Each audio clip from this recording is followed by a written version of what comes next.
The Holy Prophet said, The "The one who lost the tenderness of the heart is deprived of all goodness." If you see someone in pain, and you're in position to ease their pain, but don't do anything, then even if you're a scholar of the Qur'an or Hadith, you are not truly righteous. Then whether you are an exegete or a muhadith, you are not righteous. You may be a devout worshipper, an ascetic, a scholar of tafsir or hadith, can't be good. Rifq means gentleness, kindness, and being soft-hearted, our partner. Tailmaker, naturally, you will feel hurt, and your companion, a true friend, will feel that pain in their own heart. That is what we call humdard, someone who shares your pain. Their pain is common. Contemporary people of one era.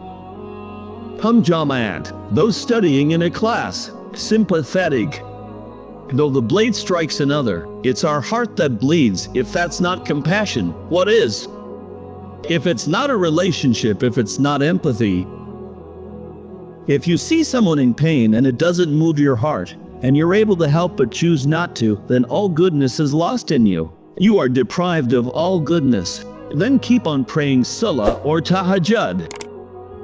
You will achieve nothing. A verse in Quran relates to it.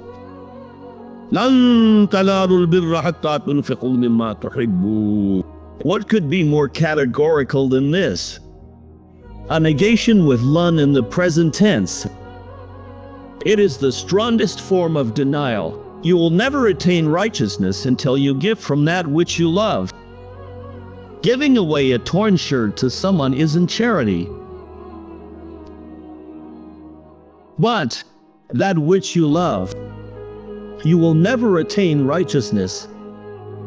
Let me say it again. You may be a devout worshipper, a pious ascetic, a scholar of hadith or tafsir, a jurist or a mufti. You may have all the titles, but that alone doesn't make you righteous. You cannot be called righteous in the spirit of the Quran.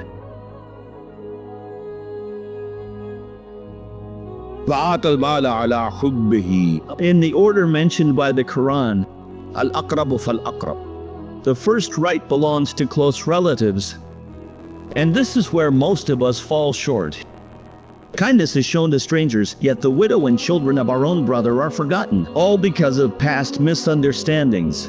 But aren't family complaints a part of life? They've always been against us. How can we help them? But if you're truly giving for the sake of Allah,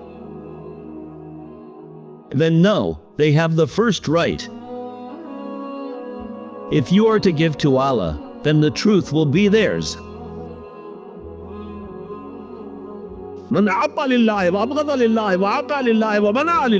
If truly it's for Allah, then crush the desire for revenge inside you and give it to the one who has the first right to it.